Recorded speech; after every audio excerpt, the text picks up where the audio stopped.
Maafisa wa polisi katika eneo la Makutano, kaunti ya Meru wameanzisha uchunguzi kuhusiana na kifo cha mwanaume wa umri wa miaka 61 ambaye mwili wake ulipatikana ndani ya chumba katika hoteli moja.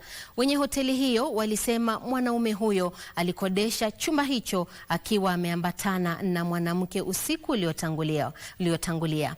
Mabawabu walisema walisikia kamsa kutoka chumbani humo mwendo wa saa 12 alfajiri, na walipofika hapo walimkuta mwanaume huyo amezirai. Mwili wake ulipelekwa kwenye chumba cha kuhifadhi maiti kusubiri uchunguzi. Kitu kitokea hapa, kuna customer alifika kwa nyumba. Wakati aliingia hapa ilikuwa mwendo saa 4 jioni. Wenda na kwa room walikuwa na mwanamke. So mi walilala mpaka asubuhi kitu 6, nikasikia duru na mwanamke. Kwenda kuangalia nikakuta jamaa hapo chini. Hapo ndio nishughulika, nikaita wenzangu tumsaidie, tukaona hatuwezi, wakaenda mbele kwa polisi.